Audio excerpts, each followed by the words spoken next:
Coach Robb, back on the podcast today. How are you, mate? Hey, I'm doing good, buddy. Thanks so much for having us back on. I miss talking to you. Yeah, thank you. I appreciate you carving out the time. Absolutely, anytime. What have you been up to? I see look like you've been on the road a little bit, getting some other podcasts done, which is cool. Yeah, for those of you that follow me on social media, this will be a redundant conversation. But essentially, we had the privilege, we got invited to Whiskey Throttle with Grant Langston and David Pingree. And we also got invited out to Daniel Blair's main event Moto. So those requests literally came within a day of one another. And they were actually asked of us back at the beginning of the year.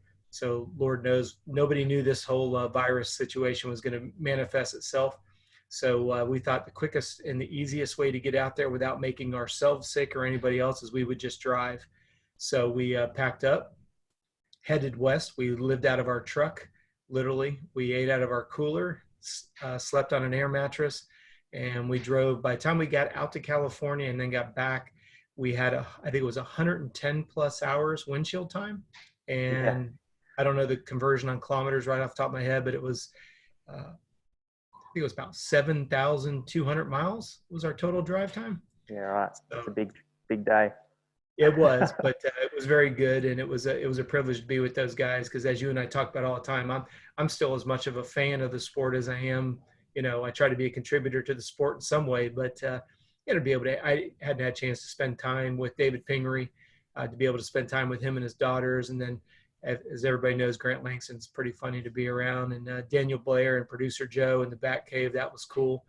Then on the way back, we did a live Coach Robb podcast. We did a podcast on women's health, wellness, and performance. So on the Coach Robb podcast, that'll break here in the next couple of days.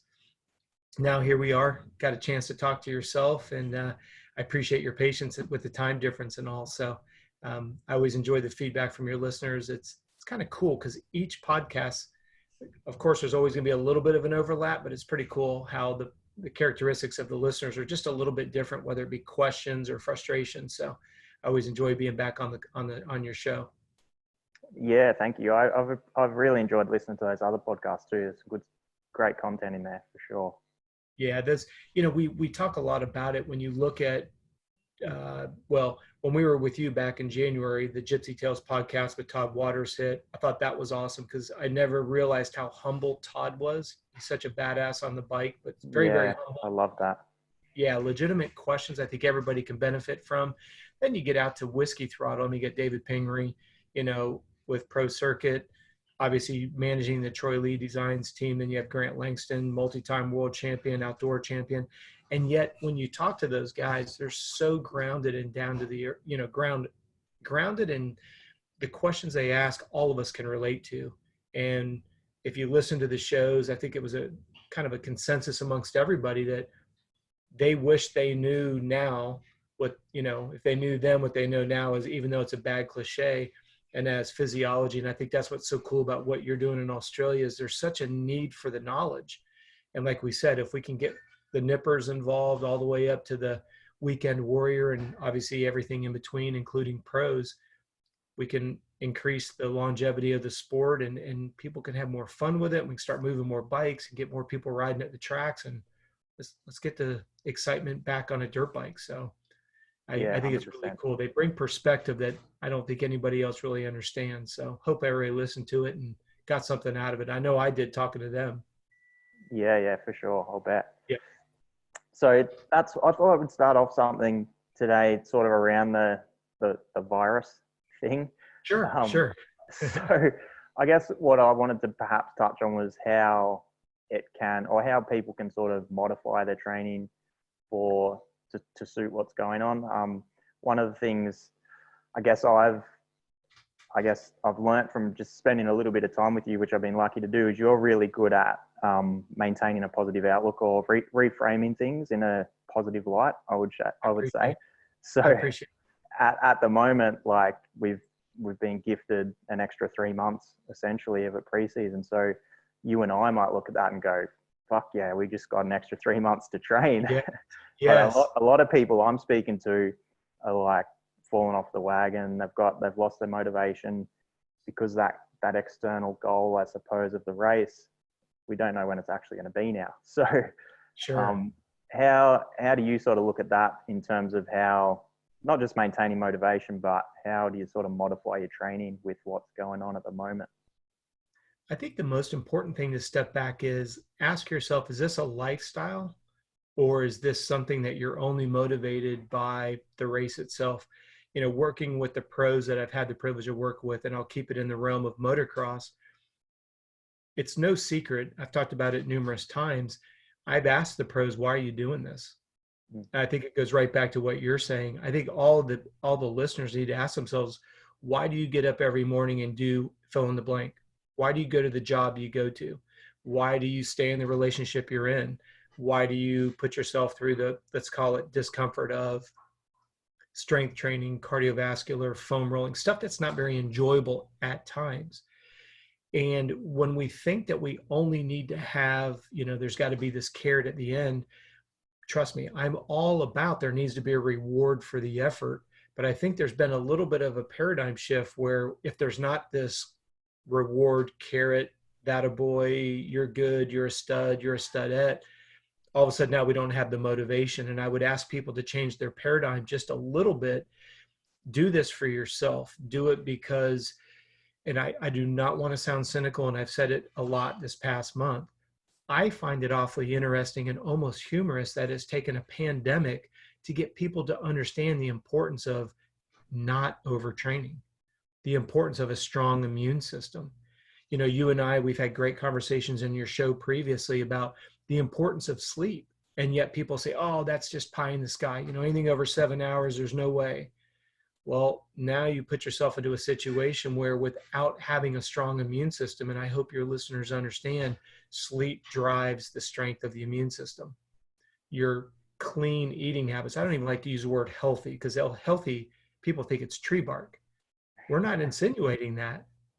When you look at the magnitude of benefits of fruits and vegetables, some of it's obvious, high in natural electrolytes necessary for muscle contraction, high in water, so you're pre-hydrated all the time. When you look at the fact that the fruits and vegetables are high in vitamins and minerals, well, those are catalysts to creating energy. When you look at the fruits and vegetables are high in vitamins and minerals, which strengthens your immune system, why would you not eat fruits and vegetables for snacks? Yeah. Do we have options? Absolutely. But if you look at just those, you know, half a dozen benefits, you think to yourself, why would you not? And that's the way I want people to think. Why would I not do this? You and I talked about this off the record. To me, nothing is more aggravating than complacency. Knowing what to do at some point in your career, experience the benefits of doing it, and then just saying, you know what, screw it, I'm not going to do it. That's where I would want your listeners to kind of start. Don't look at it as you've got to have a carrot.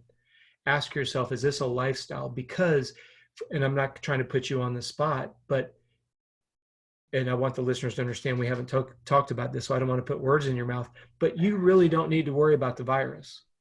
Oh, 100%. I'm not worried about the virus And I at don't all. want and I don't want the new listener to hear you and I for the first time and go, man, what a bunch of prima donnas. They don't think Yeah. they're, you know, they think they're immune to it. No, I don't. But I'm not afraid of it. And as we've talked at other times, I look at this as I get to cash in on a dividend. I'm going to be 51 next week. And, you know, you look at that and I'm like, okay, so I've spent 37, 38 years of my life, not always, you know, chasing a world championship or doing just, it's a lifestyle. I was just talking to a friend of mine yesterday and he said, hey man, what are you training for? And I said, to be honest with you, we travel so much, I really can't commit to a race because I get an impromptu, an impromptu invite. I'm going to go there because I'd rather serve more people than just, I can't because I got to go do a race. Yeah, for sure. And that's what he and I were talking about. I said to him, I said, hey, look, his name is Scott Devlin. I said, hey, Schoolmeister, I said, you know, it's a lifestyle for us and it always has been. And he said the same thing. He happens to be a musician at Walt Disney World. And he said, look, you know, it's what I do. It's not who I am. It's what I do. And that's what I want your listeners to understand is the same way you go to work, the same way you're a partner, the same way you're a parent, the same way you, all these little titles and hats that we wear, just take on the role and responsibility of, I take an active role in my health. It doesn't need the virus to shed light on it. Some people think you and I are crazy because even though we've been confined to some small areas, we're still getting it done. Yeah. And I know not everybody has the privilege of having a full-blown gym in their house like you do. Okay. But you and I talked about this via text message. People can buy stretch cords. People can do push-ups. People can do walking lunges. If you can buy a jump rope, you can, if you can't buy a jump rope because the supplies are gone, you can do military spiders. You could do jumping jacks. You can do stars. There's a multitude of things you can do. I don't know if you follow him or not, but he calls himself the professor. He actually manages Team Rockstar. He's responsible for all the riders, pro and amateur. Yeah. And if you get a chance, if you look at his Instagram, he had this picture and it was all it was all red. And what he did was he ran 5 miles in his backyard. Yeah, right. Going from fence to fence to fence in every direction possible, laterally, forwards, backwards. And his point was, and I love what he said, is he said, my only reason for showing this is to show you there's no excuses. He got 5 miles in his backyard. Now, I don't know what the girth of his backyard was, but it didn't look very big. So it looks like somebody playing volleyball is what it looked like. It looked pretty small and tight. But his point was, you spend enough time moving and you can get it done. We all have neighborhoods we can walk around. We can walk around our own house if you're not comfortable being around other people. But when you start to realize there are no excuses, you can get it done for sure. Oh, 100%. I think that's a big lesson for sure. You can certainly get a challenging and productive workout done with just your own body weight for sure. That's something I've learned in this because I've had to sort of change programs for people, some of my clients. And so I've been testing them and doing them myself or doing them with them. And I'm like, shit, these are actually pretty freaking hard. Like when you do a body weight, you don't need a heavy barbell or weights to get a really good workout. So again, it comes back to what you said. It comes back to that reason why. Like if you don't have that reason why, you're going to find excuses every day of the week. So getting really clear on that's going to be the key to moving forward. Well, and just to follow up on that thread of thought, when I did ask the pros why they do what they do, and most of the listeners could probably finish my sentence before I finish it, they always say for the money. And that's completely fine. That's legit. I turn it back on them and I say, how much is enough? And not one pro's ever been able to answer that question. And when I say pro, yes, I'm talking motocross, but we work with Formula One drivers. We work with professional wakeboarders. We work with, our portfolio of athletes is in every single sport, literally from BMX to F1 to NASCAR to Moto. I don't say that boastfully. My point is not one person's ever been able to say, I need X amount of dollars and then I'll be content. Why do I share that with your listeners? Because if you keep moving the carrot and you never feel satisfied, you give up. Yeah. That's why I think there's got to be a reward. If you can finally get under 23 minutes for a 5K run, what's your reward? Because you obviously are going to work hard to get under that, but what's your reward? Most of us like a finisher's medal. Some of us like, a finish line photo. I'm not judging it, saying it's right or wrong. It's not what I call the currency. What's your currency? If your partner said you could never finish a 5K and you do, that finisher medal that currency of that medal is a lot more than somebody that's finished 35Ks and doesn't think anything about it. So I always want to put it in the currency. Like you said, why do you have to be creative? Because you matter. Your health and your wellness is worth it. But if the listeners will stop and ask themselves, why the hell am I doing fill in the blank? Going to this job. I think a lot of people are realizing their job sucks. They don't like their job. They may not even go back to their job. Yeah. I think there's going to be more good comes out of it than bad. If all the listeners would please turn off the television and quit buying into the media hype, we literally we spent 22 days driving from Florida to California and from California back to Florida. We saw 9 people total. And you got to remember, it was GL, DJ Donnie, David Pingery, David Iser, producer Joe, Daniel Blair, and we saw a couple other people out of 3 weeks. Yeah. Every single gas station we went to, was filled to the gills. Every single grocery store we went to, filled to the gills. The people that think the world's coming to an end, that are listening and watching the television, they just need to stay home and live in fear and pandemonium. The rest of us who are responsible, we don't sneeze in our hands and shake hands. We don't sneeze and not wash our hands. We don't go to the restroom and not wash our hands. We are the same active, responsible people that have been out there for the last, again, I'm going to show my age, 40 years. Just simply be responsible, be polite. You know, you and I talked about this off the record. I got almost into a fist fight with a guy coming back from Australia because the guy just sat on a plane for 22 hours, used the restroom, and started to walk out of the restroom. And I said, that is the most disgusting thing I've ever seen. And of course, he wants to fight. It was an American guy. He immediately wants to fight. And I'm like, dude, that is disgusting. But that was before the coronavirus even hit. This was back in January. Yeah. You and I would not think about going to the restroom and not washing our hands, just like we wouldn't think about not getting up and eating good foods.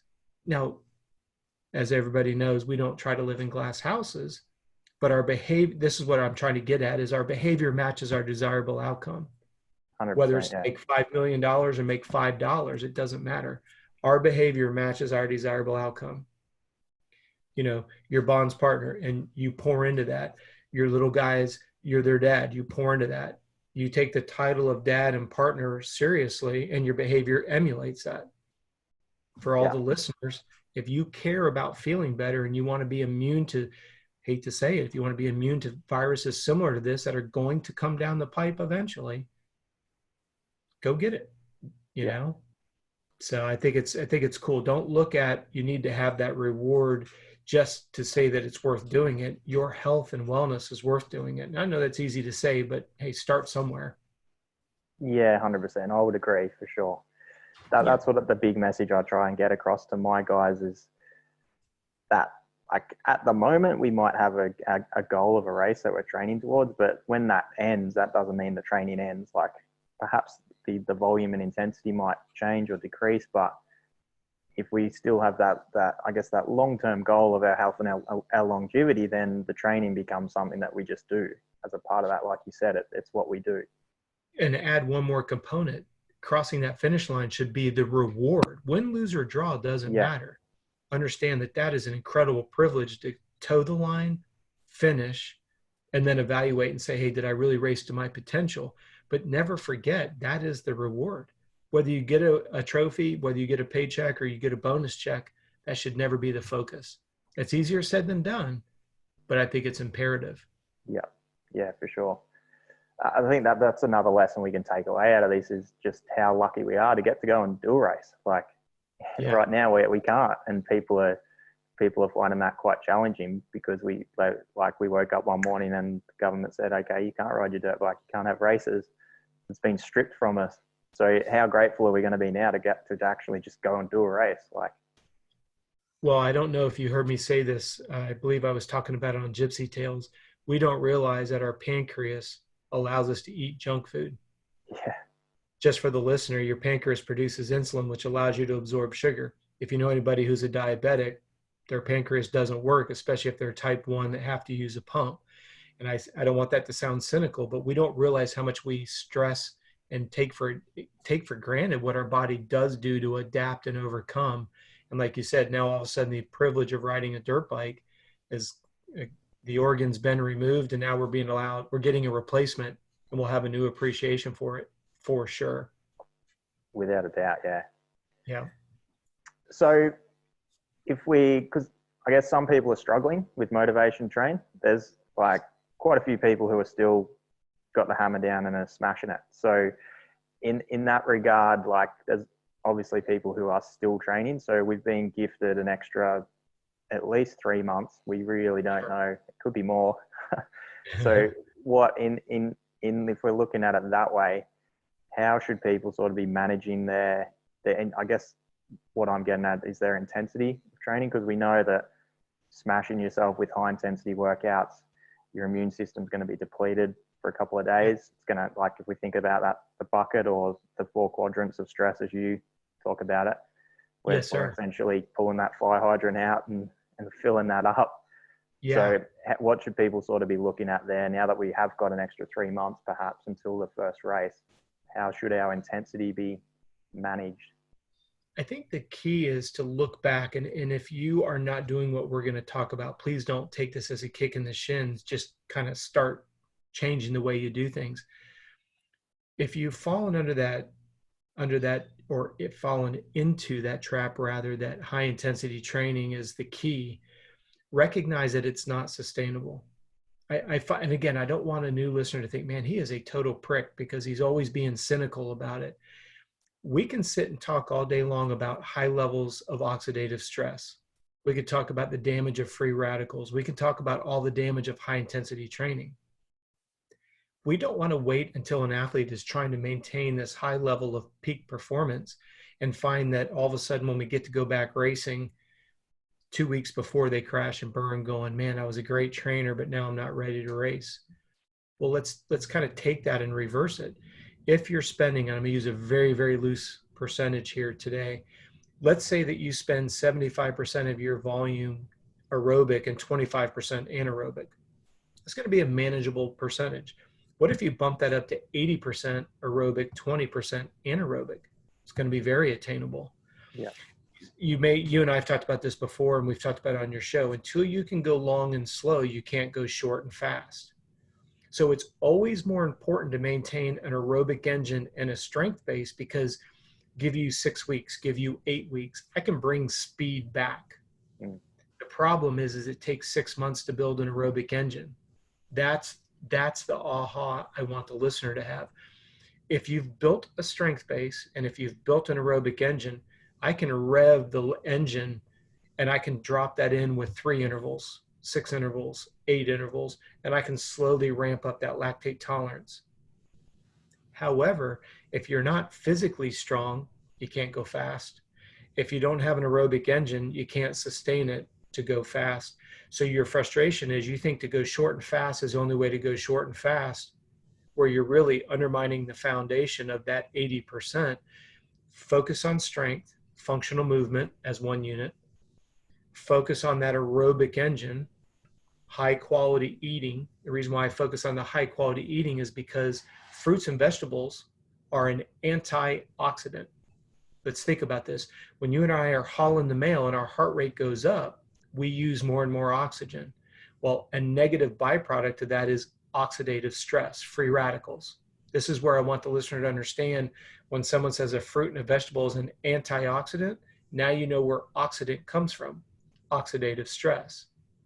So if you put this in full circle, eating fruits and vegetables because it's healthy, and all the things that we teased about at the beginning of today's show, there's a multitude of benefits associated with it. Now you're putting it in the realm of health, wellness, and ultimately performance. If they're doing 80% aerobic, they're not creating all this metabolic byproduct. If you're sitting with your bike and on the stand and you're just holding it wide open, we all can relate to if our hand's sitting there behind the pipe, there's all this combustion and byproduct. Well, when you jack your heart rate up, you're creating all this metabolic byproduct. The difference is we're a closed circuit versus an open circuit. Yeah. We talked about this on a couple of the podcasts. Yeah. So what I want the listeners to understand on your show is, hey, if I err on the side of caution and I stay focused on functional strength and flexibility, and I keep the intensity level, I'm going to use just a loose number of 80% aerobic, when it does come time to drop it in 1 and 2K intervals, when it does take time to drop in a 5 or a 1,000 meters on the rower, your body's like, okay, yeah, there's a little bit of an acclimation because you're kind of shocking the system a little bit. But please think about this. If 20% of your weekly volume is already anaerobic, it's not like a complete shell shock to the system. Correct, yeah. It's beyond the scope of our podcast here together, but you and I have talked about it off the record. What is that magical number of anaerobic to aerobic exercise? Is it 33%? Anaerobic to aerobic? Is it 80-20? Is it 75-25? You'll have somebody that will try to get super scientific on you and I, and they'll come up with some percentage based off of some formula. Go for it. That's not the world you and I live in. You and I look at, all right, here's the weekly volume that you're doing, X amount of hours, X amount aerobic, X amount anaerobic, And then that's one of the things I love about you is how you break down their sleep. Are you absorbing what you're doing? You could take 3 athletes and have 3 different percentages of aerobic to anaerobic, and all 3 of them are excelling. That's what makes you such a great coach, is you're not just saying, oh, here's one shoe fits all. Here's one formula fits all. It's those biofeedback indicators of life, all the different stress categories. And then you come in and say, hey, look, let's try to go 10 by 2K. And then you evaluate, was that good? Because you've got thick enough skin to say, hey, maybe we should have done 8. Next week, we're going to go back to 8 because you got cratered after 10. Doesn't mean that you won't get to 10. And that's what makes you so unique as a coach is it's not just taking one formula and saying stuff it in there and hope it works. So I would always encourage people, err on the side of caution. Let the majority of your strength be, the majority of your time be strength-based and aerobic engine. Now, for those that are super smart in your listening database, yes, you and I recognize that strength training is anaerobic by nature. That's the danger.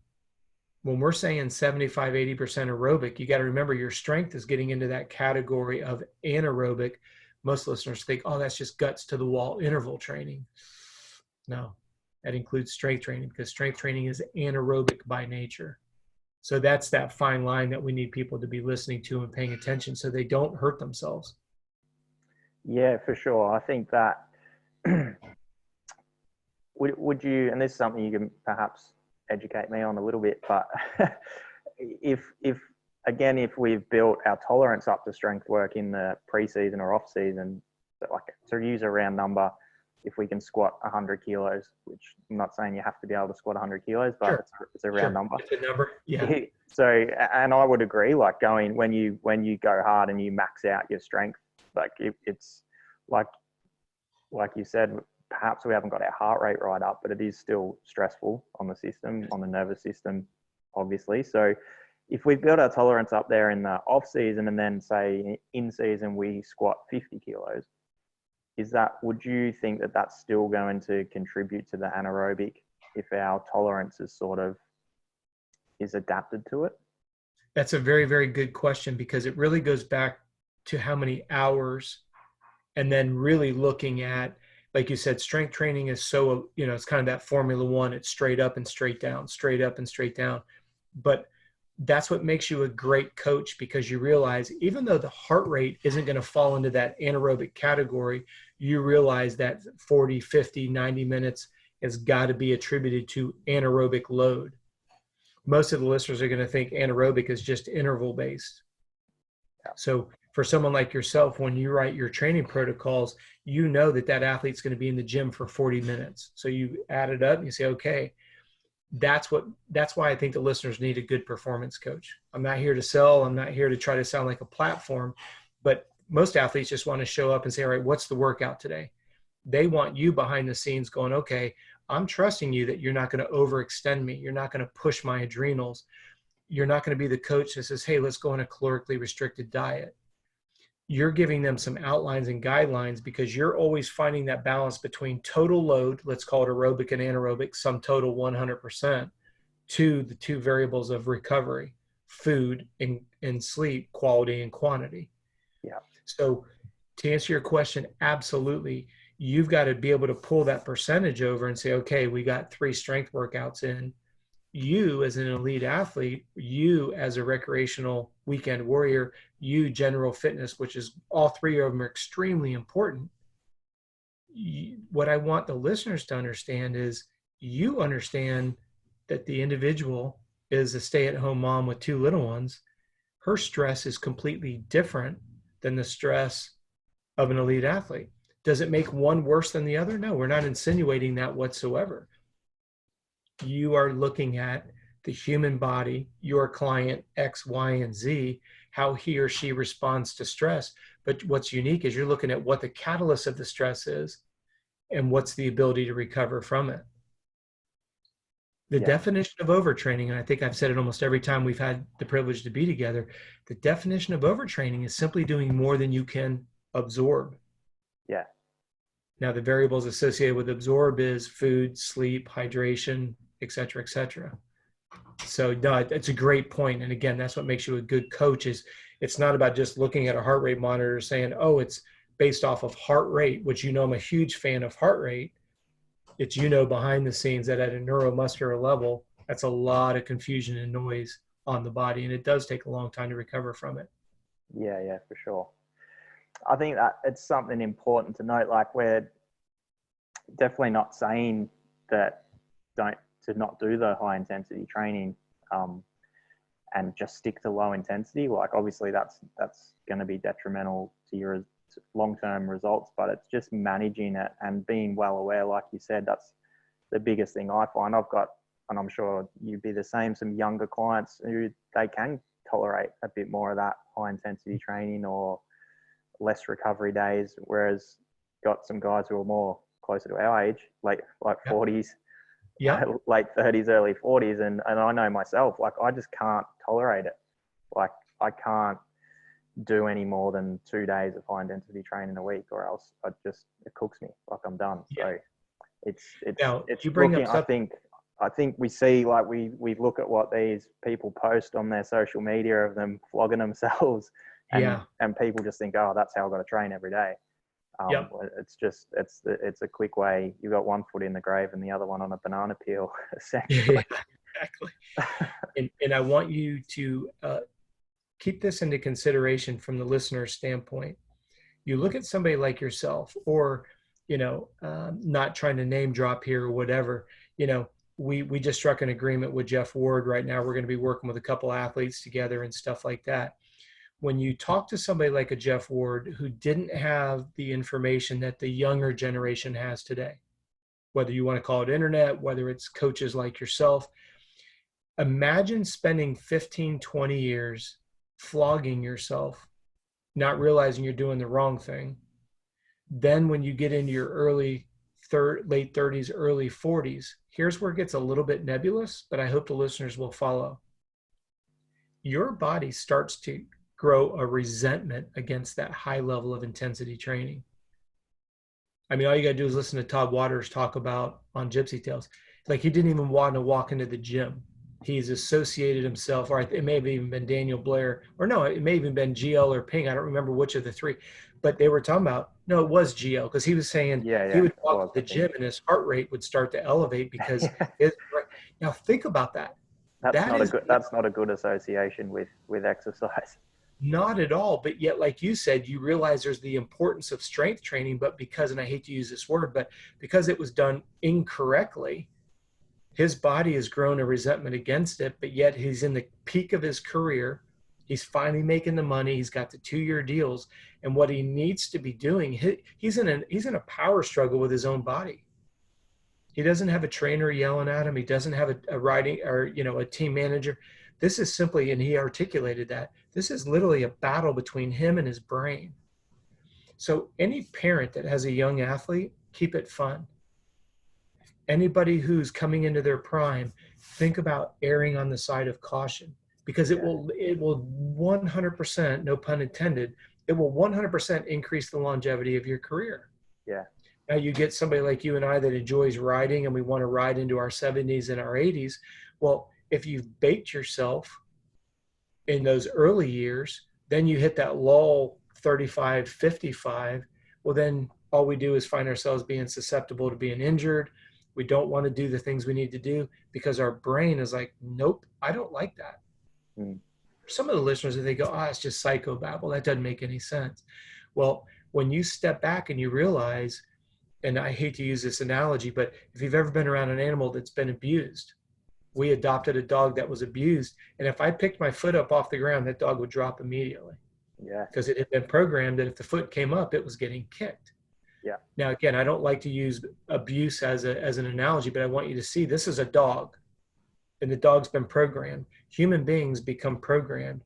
Weekend warriors become programmed. Elite athletes become programmed. Soccer moms become programmed. You know, some of us have some demons in our childhood where a mom, a dad, a brother, a sister said, oh, you'll never be an athlete. Well, as you've heard me say before, I can take 100 nails and put them into a fence post. I pound all the nails in, I pull all the nails out. Well, the nails are gone, but the scars are still there. And again, I don't want to get all soft and fluffy, but I want people to understand this there is a very finite balance. And even if you go back to your initial question, why are we doing what we're doing? When we're doing it, are we doing it out of guilt? Are we doing it out of desirable outcome, i.e. does behavior match what we want to come out of it? And then sitting down and saying to ourselves, are we really being, I hate to use this word, are we being kind to ourselves, or are we punishing ourselves? Are we, you would never take a motorcycle and run the oil low just to test the motor to see how durable it really is. Yeah. But yet we do it to ourselves as humans. We're going to go in a mode of sleep deprivation, caloric restriction, dehydrated, maybe have some issues going on with our spouse, our partners, whatever it may be. Well, this is not the ideal time to go doing a bunch of high intensity training and racing. Yeah. But if you always apply what you're asking yourself to do and run it through the world of mechanical, would you run the radiator low on fuel, or excuse me, on fluid? No, then why do you let yourself become dehydrated? If you've got a brand new dirt bike and somebody straps a rusted chain on it and you know it's going to rob the power out of it, then why do you shy away from foam rolling where that muscle can't slide and glide? Because that rusted chain is going to rob that system. The whole motorcycle is a system. It's going to rob it of energy. Well, if your muscles are sticking, you're robbing yourself of energy. If you don't eat enough calories and you keep running your dirt bike out of gas and you're 5K from the truck, you're like, this sucks. Well, eventually you start putting more fuel in. Well, why do you wait till you run out of energy to say, hey, maybe I should eat some more? I could give all kinds of analogies, but I want people, when they're on struggle bus, run it through the world of mechanics. Because we don't do it to vehicles. We don't do it to motorcycles. We don't do it to trucks, but we'll damn sure do it to our body and go, hey, I don't know why the system broke down. You do, you just want to ignore it. And in all fairness, some people don't. But that's why I'm so thankful that there's people like yourself out there with your podcast, with your coaching services in person as well as online. If anyone's not using you, even as a consultant, I think that's kind of silly. And that's, again, not a sales pitch. It's just, you've got the information at your fingertips. You've been there, you've done that, you've made some mistakes. We've all made mistakes as athletes. You add on top of that education. I mean, what is a library all about? Michaela and I were just talking about this on our bike or on our run this evening. What is a library all about? It's a Cliff Note version to get where that last person left off. They're consolidating their knowledge and they're catapulting you to the next level. I mean, think about it today. Somebody's going to be born today that will be a brain surgeon in 40 years. Well, they've got to learn it. Where are they going to learn it from? Those who've already been there. Yeah. Well, do they sit there and try to figure it out themselves? Of course not. They go to school. They get a teacher. Why would they not get you? If you want to be leaner and faster, why would they not use you? Even if it's just a consulting basis. That's what I love about you. You are willing to talk to people. It's not like, oh, for $4.99, I'll do that for you.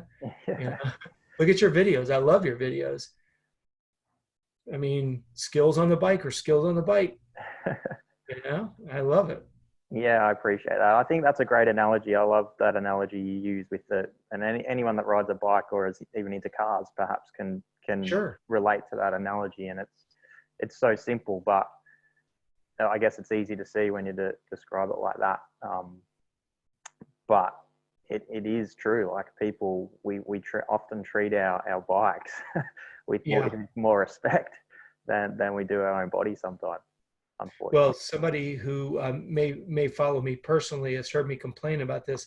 I had a guy on social media that threw me under the bus, and his comment was that I complicate the simplistic about health, wellness, and performance. And it didn't. I've got very thick skin. That doesn't bother me as much as, and I don't want this to sound like a sexist statement. Most people will get in the car, and if the key doesn't crank the car up, then they realize there's a problem. Well, you take that to the mechanic. Is the mechanic complicating when he or she says you've got a distributor cap, you got this, you got that? Any, male, female, doesn't matter. If you don't know what a distributor cap is, if you don't know what a alternator is, if you don't know but yet that's the language that the mechanic is telling you, and you go, I don't really care. Just fix my car. Here's $500, fix my car. Well, for someone like yourself as a performance coach, what maybe some of the social butterflies behind the keyboard? Everybody that presents themselves to yourself has a need, a want, or a desire, and a frustration is keeping them from getting there, but they don't know how to fix the frustration because I'm not a car mechanic, but I know that he says the alternator went bad. And I know when I go back and I turn the key, it cranks up, he fixed my alternator. When somebody can't sleep and you give them a suggestion, nutrition, and you tweak their exercise intensity, duration, frequency, and they start sleeping better, but yet somehow the mechanical world has a different world of physiology, like somehow you have an agenda. I'm not trying to complicate the simplistic. I'm trying to clarify the complex. The complex frustration for you is you can't sleep. Your frustration is you can't go fast at the end of a 3-hour race. You can't drop the hammer at the opening of a race. Whatever your it is, well, then why would they go and try to figure out themselves? You've got a gym sitting right behind you with all the fundamental equipment. You ride a dirt bike. And for those that are maybe a new listener to 100% strength, you know how to help people swim, bike, and run. So if you're a triathlete, you're a runner, you're a mountain biker, you do all of that. But most people don't realize that. Yeah. And that's what I think is pretty cool is it's not just about somebody who wants to twist a throttle and haul the mail. That's awesome. But anybody who's listening, struggling on losing 3-4 kilos, 30 kilos, you can do it. And you can help them understand why. And I want all the listeners to think about this. Someone like yourself will not only show what to do, but explain why it's happening. You have people that present themselves. They've been exercising, they've been smashing themselves, and then you start to get them to understand how the adrenals adapt, and they have that aha epiphany. Well, they don't need to spend 3 years trying to figure it out. They figure it out in 3 days. Yeah. Then they see the benefits and the changes in 3 weeks. And then in 3 months, their whole focus has changed because now instead of worrying about sleeping, they're like, I want to do, here's your goal, 5K. I want to finish a race. I want to, awesome. Do you know what was causing it, i.e. you weren't fixing it? You fixed it. You know what you're doing. Now let's build on that. Isn't that awesome? I mean, that's what I love the listeners that have given us the time in previous shows and even up to this point today. It's like, that's the cool part about a true human performance coach. And just like you heard me say on Gypsy Tales, and it's one of my platforms, Coach Accountability. Yeah. One of the things I love about you is I've listened to you answer questions when people will ask something. And you'll take something very complex and make it simplistic. At the end of the day, where's the coach accountability? That's what I hope people see is a little bit different. Because when somebody says, or somebody asks you a question and you just bark at them just because I said so, well, that doesn't educate. Doesn't help anyone. No. And like you heard me say on the podcast, it just, at that point, you've made it all about yourself, Yeah. That's what I love about your approach is so much different than everybody else's, because what's most important is that the athlete understands, the individual understands, the soccer mom understands why I wasn't getting where I wanted. Now I know what to do to get where I want, and I can just keep it going.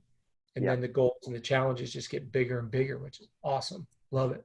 Yeah, for sure. Yeah. It's a cool part of what we do. That's right. Absolutely. So we got a few good questions actually from some listeners I thought we might get through. Sort of, I guess, segueing off that, the intensity of the training. Mm-hmm. So the first one would probably be a good one to start off with, which will kind of segue into the second one, I think, is from Trent. So I know I follow him on Instagram. He predominantly does off-road riding. So like GNCC type events, like long endurance events on the dirt bike. So his question is, when he's doing his base training, is he better off doing it on something like a wind trainer so he can keep his heart rate in that sweet spot? And it doesn't matter if his heart rate fluctuates from that target he's trying to hit in his base training. To answer his first question, if he's got the mental fortitude to sit on that stationary trainer and control that environment, that's always going to be optimal. Now, the big key is for some of the listeners, the idea of sitting on a stationary trainer makes them lose their mind. They want to be outdoors. They want to see activity. They want to be moving down the road. Again, we go back to there's no exact percentage. Somebody will declare there is, but I'll argue with them that there isn't. Let's say that he's going to go ride 2 hours base training. And let's say 1% of that is going into zone 3. He hasn't ruined anything whatsoever.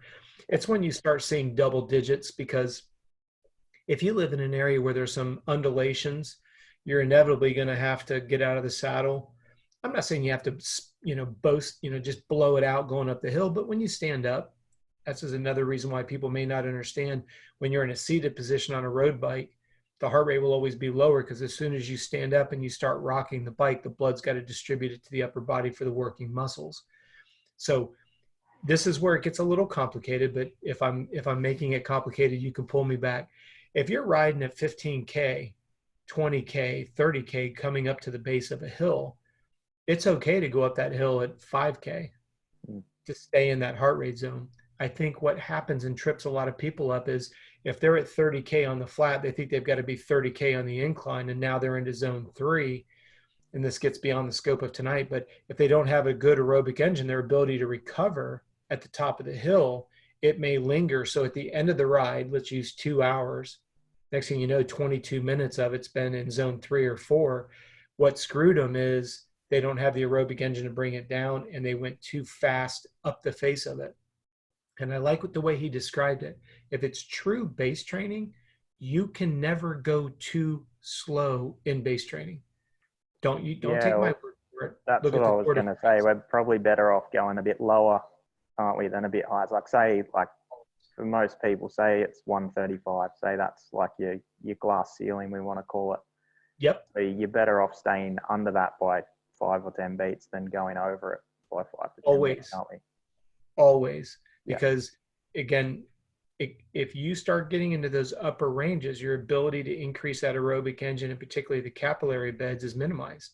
Yeah. Because the body goes into a paradigm shift where it's like, okay, instead of just trying to build an aerobic engine, capillary beds, use fat for fuel and all of its benefits, the body goes, hey, wait, we're starting to get this accumulation of lactic acid. The body, no pun intended, switches gears and goes, focus is not just about cruising, it's about performance. Well, all of the development criteria, it stops. This is when we start looking at complexity of food. When your body is always, its number one goal, as you've heard me say before, is always to avoid heat stroke.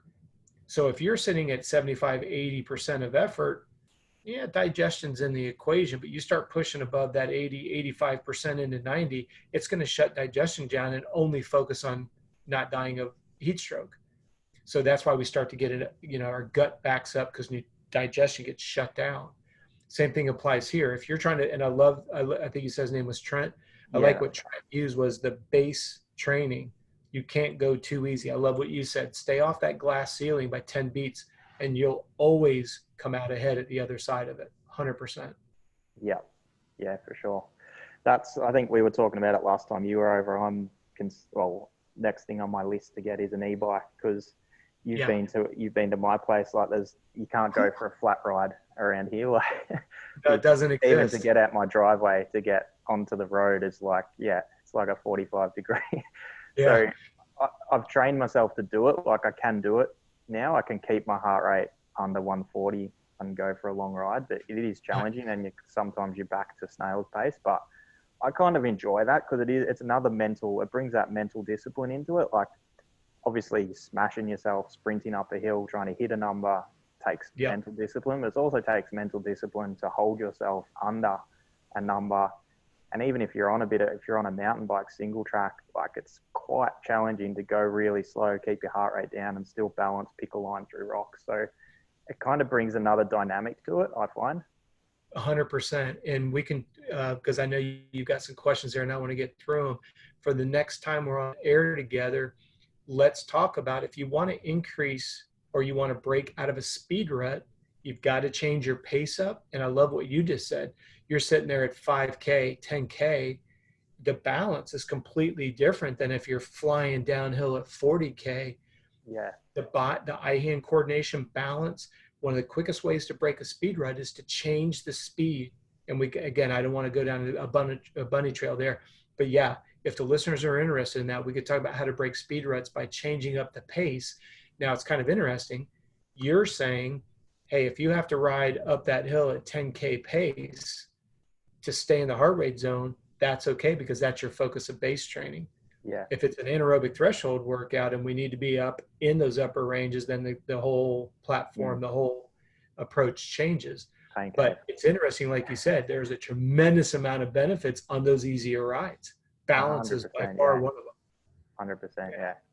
That's cool. It's switching your mindset to it a little bit. I think makes a big difference there.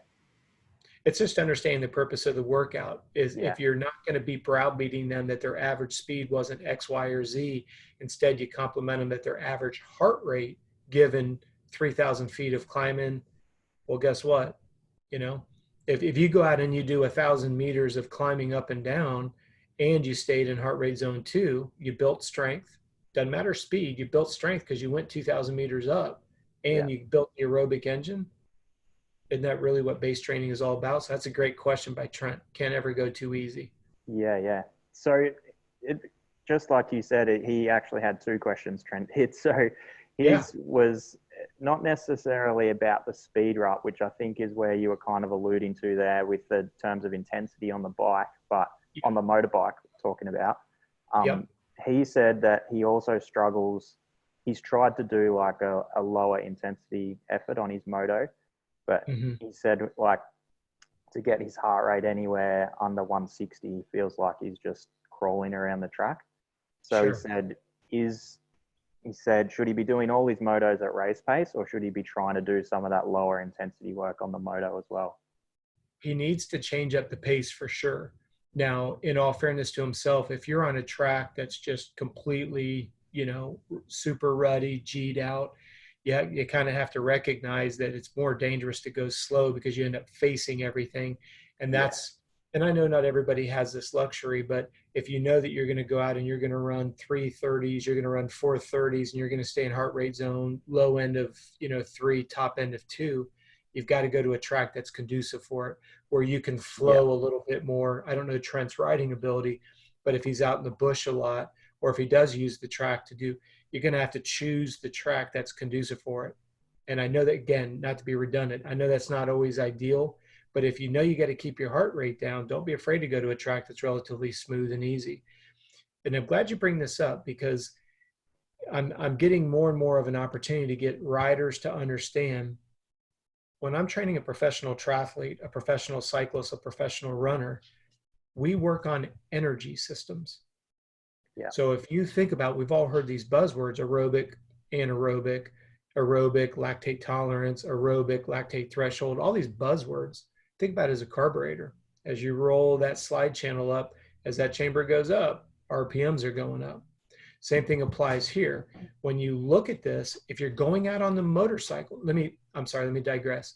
If I have a professional runner and that professional runner is going to go out and run 30K on the weekend, that is a long, slow, easy run. But the focus is to teach the body to burn body fat. It's to drop body fat. It's to build strength to weight ratios. But then on Tuesday, we're going to the track and we're running 10 by 2K, and that needs to be at anaerobic threshold pace. Yeah. What I want people to understand is, in all fairness, yes, we do wonder what kind of pace that intensity produces. But what we're more interested in is, could he or she go out and do 10 by 2K and have less than a 5-second deviation between the fastest and the slowest at that intensity range? Yeah. I like what you said earlier. Let's say 135 is easy. So let's add 30 to that. If I'm building Ben's lactate threshold, he's not enhancing that energy system until his heart rate gets above 165. Yeah. So we see this happening quite a bit when people self-train themselves. They don't have accurate heart rate zones. They're out doing anaerobic threshold intervals, only to find out that they never pushed the intensity high enough, so they never got there. 100%. Yeah. So the energy system never improves. Goes back to what Trent was saying. If you're trying to build your aerobic engine on the dirt bike, my biased opinion is it's easier to do it cross training. Yeah. Now, when you're trying to build that top end speed, I also want to be a little bit careful, because there's a lot of damage that can happen. Obviously, 5th gear tapped and you have a get off trying to improve that lactate threshold engine. That's the catch-22, because I can build the same lactate threshold engine on a ski erg, a bicycle, or a rower, but I'm not pushing and pulling a 300K bike around. Yeah. So that's where someone like yourself, you're trying to get the athlete to understand, what does that balance look like? How much can we do off the bike safely? How much of that parlays to on the bike? And how much of that can we parlay to race simulation? You got to tie in the conditions, i.e. the track that you're riding, know your accurate heart rate zones. And God, this drives me nuts. Understand the reason why you're out there. Yeah. It's that so many people are just starting hammering because everybody's hammering. Well, why are you there? Are you Yeah. there to build endurance? Are you there to work right hand drills? Are you there to work timing on? I don't know what your focus is, but we kind of gravitate towards what everybody else is doing. And then say you leave there and you burnt 3 tanks of gas, but you still suck in right hand corners. Yeah. Because you didn't go there and fix the problem, or at least address the problem. Yeah. Now I look at it from an energy standpoint. If we know that your sprint speed isn't good, we need to be dropping 5s, 3s, and 2s, and I need to make sure the heart rate's up there. This is where I want your listeners to think about it. If I don't get my heart rate high enough, I didn't address the system on the bike. If I don't get the heart rate high enough off the bike, I haven't addressed the energy system to be better on the bike. And that's why people need someone like yourself, because they need to know that your heart rate zones are going to change whether you use a bicycle, a mountain bike, a skier, a Concept 2, a run, swimming. But you can help them understand if that top end speed is your energy system that's lacking, you have the ability to show them how to build that off the bike safely. Yeah. I don't want this to sound like a textbook or so, but what I love about what you do is you've shown people that their testing should emulate their training and their racing should emulate testing. But most people don't know how to train. They don't know how to evaluate. And then they get frustrated on race day and they go, I've been training for 3 months and I have the same frustration. Well, they don't realize how to break it because it's not been broken down for them. I'm not trying to sell coaching. I'm trying to get people more excited about what's the quickest way to get to where I want to be. Get somebody who knows how to eliminate the frustrations. Yeah. That's why I appreciate your show. I appreciate what you do, at your gym and at the track and at your own facility. And I mean, it's just awesome. We need more of you. We need more of you. I think something you just touched on there, which kind of comes back to what we spoke of at the start a little bit about like separating our base training and our high intensity training, and people who are out there who are doing their HIIT training every day of the week or every other day of the week. Sure. I know that there is some really good CrossFit coaches out there, I think, who do manage. Absolutely. They have an understanding of that and they manage their work to rest ratios, et cetera, but there's like F45 is a big thing over here and it's random. But like you said, then people are probably going and doing that every day of the week or every other day of the week, thinking that they're perhaps training their anaerobic energy system, but quite often they're probably not even getting there because they're just sitting in that, under that threshold, because they haven't got the strength, they haven't got the aerobic base to go above it. So they end up just having this one gear where they're just grinding away all the time, which never actually gets any better. Well, you just ripped a really big scab off because you have a couple things. If you don't have the strength base and you don't have the aerobic engine, you won't be able to get to where you said, get to that next level. Now, let's say on Monday, Ben has the strength and the endurance where he can really smash Monday's workout. Well, he doesn't give himself enough time to adequately recover. He comes in and smashes himself on Tuesday. Because he's got the residual fatigue from Monday, the quality of Tuesday is now diminished.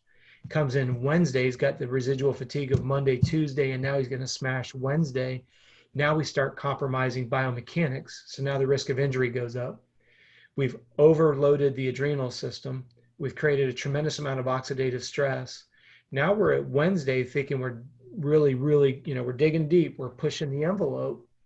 When all you've done, and you've heard me say this and we've talked about it on your show, the only 2 things that'll reduce the improvement, 1% improvement every day, the only 2 things that'll keep that from happening is an injury or an illness. So go back to what you just said.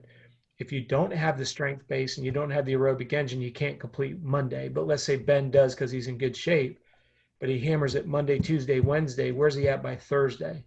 Where's he at by Friday? Oh, and let's go ride this weekend. Yeah. Well, you've just essentially, let's go back to the parallel of a motor. For anybody that rides motocross, rides off-road, keep that bike in second gear and just ring it out on the track. And I want you to go to the track every day and only ride in second gear, particularly high speed tracks like, let's say, Mount Kemla. Yeah. Okay. Only run it in second gear, uphill and downhill everywhere. And do that for 5 days. And then let's talk about the premature fatigue on a motorcycle. But yet, as we said at the onset of today's show, all of a sudden the rules change on the human performance side, but you would never go out and run. I don't care what size bike you're running. You would never go out and ride it for 30 minutes in second gear only, do that 3 sessions and do that 5 days in a row. But yet people think they could submit their bodies to it because they've got some instructor that's super buff going, this, I can do it.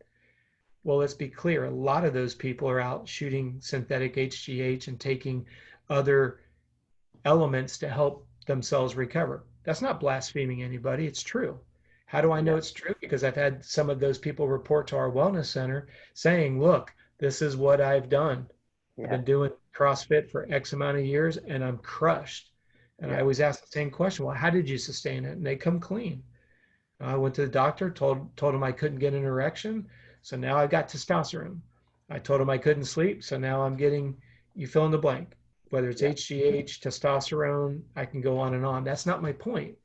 My point is don't buy into the Coca-Cola syrup of somebody up there saying, well, I can do it, you can do it. Look, I can't go through the bush as fast as you can. I'll be the first one to admit it. Okay. But I'm not going to come out there and make the declaration, oh yeah, I can hang with Ben, until I wad myself up trying to keep up with you. That doesn't make any sense. And that's what I want the listener to understand is these principles of nutrition and physiology. We want people, we don't need you to understand it at a master's degree education level, but we do want you to see that there's a process and a system if you're willing to listen. And that's why I appreciate shows like yourselves, because the podcast, we may have 1,000 people that'll have a mental epiphany, and that makes all of our time together worthwhile. Yeah, for sure. Now, what they do with that, hopefully they'll contact you, not because they have to buy something, but they have a quick question or they email you. Because I've seen some of the responses that you're kind enough to carbon copy me on. You give extensive background. You give hey, here's why you're where you're at. Here's what you could do to turn it around. Give it a shot and let me know. You're not like, oh, for $19.99. I'll send you this email back with all your solutions to your problems for me or not. And now obviously that's, all anyone's got to do is follow you on Instagram and know that you're not after the dollar. You really want to make people more knowledgeable of the right way to do it. So it's cool. Yeah, 100%. So we've got one more quickly. Yeah. So now I'm appreciative of your time. No one worries. more from Aaron, who I think is from the States, actually. Another one off Instagram, but he races outdoors at an amateur level over there. So he said since he's only doing like 5-6 lap motos, which are kind of like 10-15 minutes perhaps, for his training, again, we're coming back to the intensity question. We've probably kind of covered it again, but for him, is he more beneficial doing short, high intensity workouts, or is he all focusing on his longer endurance type ones? Very good question, and it does fall right in line with all what we've talked about tonight. I want Aaron to think about this. If you go to your high quality workouts already tired, you're going to get less out of that workout. And let me elaborate. What we see a lot of times, particularly at an amateur level of racing, is their easy days. They go to the track, they start to emulate what everybody else is doing. They deviate from why they're there. So let's just use a hypothetical that Tuesday, you and I ask Aaron, those are the days you're going to do your high quality speed work. I manage Ricky Carmichael's goat farm, and we call them accountability sets. We take some numbers from earlier in the day and we put a number together, and you have to hold that pace based on the way the track's broken down, the water levels, blah, blah, blah, blah, blah. Accountability set. So if you and I say, Aaron, here's your accountability set on Tuesday, and then you push the envelope too hard on Monday, what you've done is you've gone too hard on your easy days, leaves you flat for your quality days. So what is your net gain after 2 days? 0 or negative. Yeah. And that's the part that we have to be careful with, is we need Aaron to understand he needs a coach that says, okay, here's our total volume for the week. Here's the percentage of aerobic and anaerobic off the motorcycle. Here's the percentage of aerobic and anaerobic on the motorcycle. The motorcycle always supersedes off the bike. So this is how we answer Aaron's question specifically. You're going to go to the track on Tuesday, Thursday, and Saturday. You're going to go to the track one day a week. Well, a performance coach is going to say, okay, let's go from worst case to best case scenario. If you're in school and you've got other obligations and you can only ride one day a week, someone like Ben is not going to have you coming into Saturday's ride session already chewed up, because you're just simply not going to get anything out of Saturday. But yet you want to be fast when you go to your national races. That's where periodization comes in, where you say, okay, you may feel like you're sandbagging during the week, but we're trying to get you ready for the weekend. Then we want to make sure you recover from the weekend. So you may not be doing as much speed work off the bike because you're absorbing Saturday, which is really your focus to get faster on skills and drills on a motorcycle. Now we slowly build that base of 8 hours, 8.5 hours, 9.5, 10.5, 12, 11, and then you peak at a regional, an area, or Loretta's. That's where performance coaches can really help you, because a good performance coach isn't going to tell you what you want to hear. He or she's going to be able to help you understand how your body's responding. That's why Aaron has a great question. It's not, the answer isn't yes, do 4-lap sprints to be a better sprinter. The answer is not do 3:30s to build an aerobic engine to be a better sprinter. It's how does it all come together? And just for some of the listeners, that's where periodization comes in between a micro, a macro, a micro, a meso, macro. I mean, everybody's got different descriptions on whether it's a micro, a macro, a meso, or whatever. For somebody that doesn't understand periodization, think about today's workout contributes to the purpose of today, and today fits into the 7-day focus, and the 7-day focus fits into a 6-week or an 8-week training cycle. Those training cycles get dropped against a calendar so that we have preseason, pre-competitive, and competitive phases. So we've kind of talked a little bit about it, and I may have been remiss by not addressing that, but hopefully with Aaron's questions, it makes a little bit more sense. I would be remiss to say, yep, do nothing but sprint work to be better at sprinting. It's not going to work. I'd also be remiss by saying, don't do anything anaerobic, do everything aerobic. I'd be remiss, because that's not true either. That's where you got to blend it together. And like you said, Ben, if you go back to the top of the conversation, your ability to absorb dictates how much you can take on, and how much you can take on is based on what you can absorb, food and rest, quality, quantity. I don't want that to sound rhetorical. That's just the way it works. That's why the type of business that you and I are in is we're an analytics company. We're going to encourage you to do certain workouts, but you'll know why, and you'll know the why and how it contributes to Aaron's question about being a better sprinter, being able to have, eliminate that late moto fatigue, be a better sprinter out of the blocks. It's not about you. Nobody wants to talk to you and I. What people want to talk about is, why can't I sprint? Why do I get tired at the end of the race? Why do I keep having this nagging injury? Why can't I sleep at night? That's what we want. That's what rather people want from us. So great questions. Yeah. And I hope Aaron hit you up or hit me up if they have more questions. Yeah, I guess it probably comes back to that little bit of a mindset shift too. Again, if he can understand the why behind doing the base sessions, then perhaps he's 1 or 2 high intensity sessions a week. If he knows the base session is contributing to his aerobic engine and his recovery, then when he gets to his high intensity workout, he's like, right, I'm ready to go and give it. Now, take it one step. This is where it becomes a little bit dangerous. If he's working with a riding coach and he only sees a riding coach 1 day a week, the riding coach is always going to want Smash Fest. Yeah. I'm saying he because of Aaron's question. If Aaron goes to a strength and conditioning coach, that strength and conditioning coach wants those top performances, because that's my time. That's the strength and conditioning coach's time with Aaron. And then you have a moto dad from hell.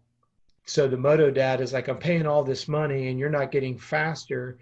And the moto dad sees the riding coach not blistering the rider. So then he fires the riding coach, and then he goes to the gym and he's not doing old school ball busting workouts. So he fires the coach. That's where you have too many chiefs and not enough Indians. A riding coach, for the most part, this is strictly off of my experience. This isn't to blaspheme anybody's name, Most riding coaches, when you ask them why they do what they do, they'll say, because that's what my riding coach told me to do. And look at all the success I had. That doesn't mean it's going to work for Ben. Yeah.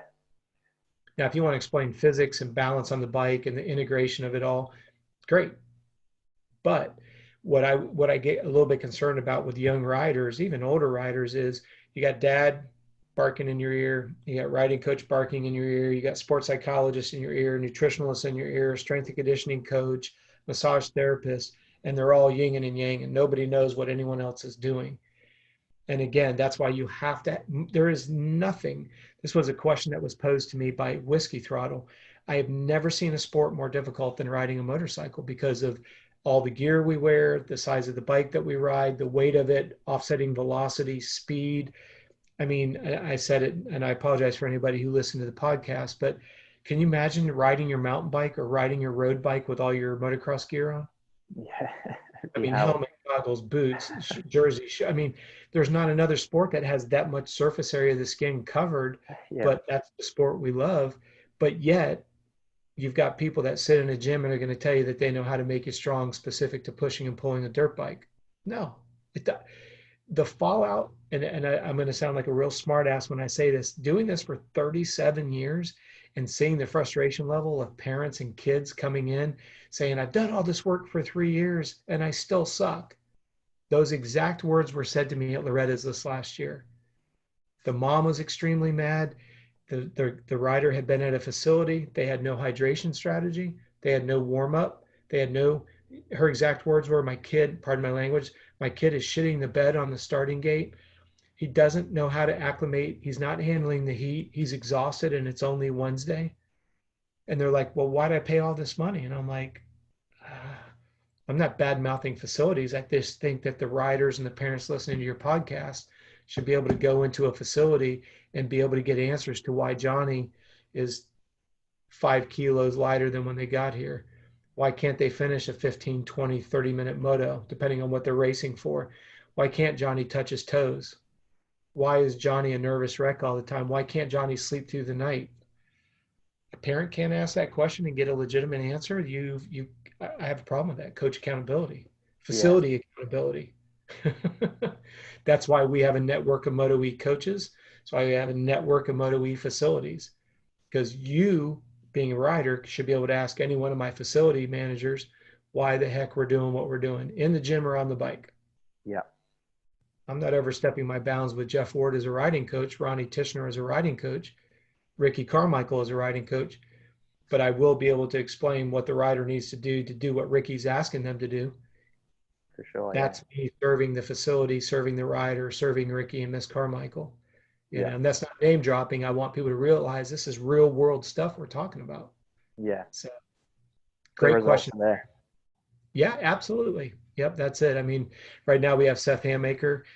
He's got a 2-year deal with Mitch in the Pro Circuit rig, and so obviously this isn't just ideologies. This is his career is relying on it. We have Logan Best with Factory Yamaha on an 85, with Triangle Yamaha as well, and you know this is his path. This isn't just we like to ride on the weekends. He's on Team Dunlop. He's on Team FXR. I mean, all of us when we're young kids want this stuff, and then they get it, and then they're like, oh my gosh, I have this pressure to sustain it. That's where I love people like yourself is the young riders don't need to worry about sustaining it. Just do what you've done to get here. But if the parents and the riders don't understand what they did, then they doubt everything, especially when you start getting managers and all the other sponsors. So well, and they think they have to complicate it sort of thing, and they don't understand what they've done to get there. Well, just like Todd Waters said, you know, when he's got all these people saying that he's just whatever, he kind of, if you watch the podcast on Gypsy Tales, people telling him he sucks, he needs to change this, he needs to change that. And he's like, stop. I just need to race today is all I need to do. Yeah. The bike doesn't suck. I don't need to change 500 pieces on the bike. I just need to kind of gel with it. I need to figure, you know, and I loved what Todd said. And I hope people understand that was Todd off the cuff. That was, I mean, just like our podcasts they're not staged. They're not canned. That was Todd talking from his heart. Like, seriously, you know, you're doubting everything, but everybody's looking for somebody to blame, as you know. Yeah, unfortunately. Yep. I love his mindset, his outlook on things, Todd. I love that podcast If with him. I if I could get people to drink that, oh my gosh, what a better place racing would be. Like, hey, we're just here. I love his dad. Good job, bud. And he just goes back to talking to his buddies and having a beer. He's like, you got 10th. That's awesome. Hey, you won. That's awesome. Same reaction no matter what. Yeah. And I think everybody should be that way. I mean, it's not like anybody goes out and races. Well, I guess there's always an exception, but for the most part, you know, when you put this much sweat equity and resources into riding a dirt bike recreationally or professionally and everywhere in between, nobody goes out and falls on purpose, and nobody goes out and blows their start and all That's these right. frustrations. And now you Exactly. got a Yeah. family driving home in silence. Like, really? Yeah, I just don't understand it. It's like, little guy didn't buy the bike. The little guy didn't drive you to the races. The little guy didn't put a gun against your head and say, take me racing or I'm going to go AWOL. But yet everybody's pissed off at each other because the rider didn't race to the parents' expectations. It's Yeah. just crazy to me, you know? It's Yeah. all I think fun. and that's probably the biggest thing I take away from those podcasts with Todd is, like, obviously your training has to be serious to an extent, but when you do the work correctly off the bike, it just means when race day comes, you can have fun. There's no pressure, there's no stress or anything else that has to sort of compound onto yourself, because you are there just to have fun, which is, like he said, that's why we started riding the freaking bike in the first place. So That's exactly it. And if you take his comment, you know, when he's not winning everything, the first thing the team manager says is, you're not fit enough. That's always the go-to. And yeah, I just find that interesting because, as you heard me say in the podcast, I can show the human telemetry information. I've learned over the years what the owners want to see. And it's no different than if you buy a motor from Pro Circuit and you get the dyno report. Mitch has no Mitch has no vested interest in embellishing what those dyno reports are going to say. You're paying a price for a motor to perform at a certain level. And the way you change the configuration of the gearing and the fuel and the jetting and all that produces an outcome. Well, and I don't want this to sound arrogant to the listener, what you and I do differently than any other company that's out there is we show the human telemetry. So if an athlete comes off the track and he's averaging his max heart rate or on par on what we've seen in training, that's the best we could get out of that rider that day. Now, if yeah, he's struggling with the track or he's struggling with the conditions of the track or obstacles on the track, guys, that's racing. Get over it. mm, Nobody's going to go out and nail every portion of the entire track flawlessly for the duration of the race. Ricky Carmichael fell. Kevin Windham fell. Villapoto fell. Roxon falls. AC falls. I mean, nobody. I mean, my goodness, let's use AC at Vegas. yeah, I mean, did yeah, anybody for think he sure. really put that on the ground on purpose? Yeah, You know? So my point in all that is, it's just racing. At the end of the day, if we can show that the rider can match or surpass what he did in training physically, and he's dialed his nutrition in and his lap times were consistent, and we got straight up fourth place today, we're a fourth place guy on that track in those conditions. that's right. But immediately, if we don't have every single weekend win, the program's not working. Well, we got to start looking for excuses. Yeah, absolutely.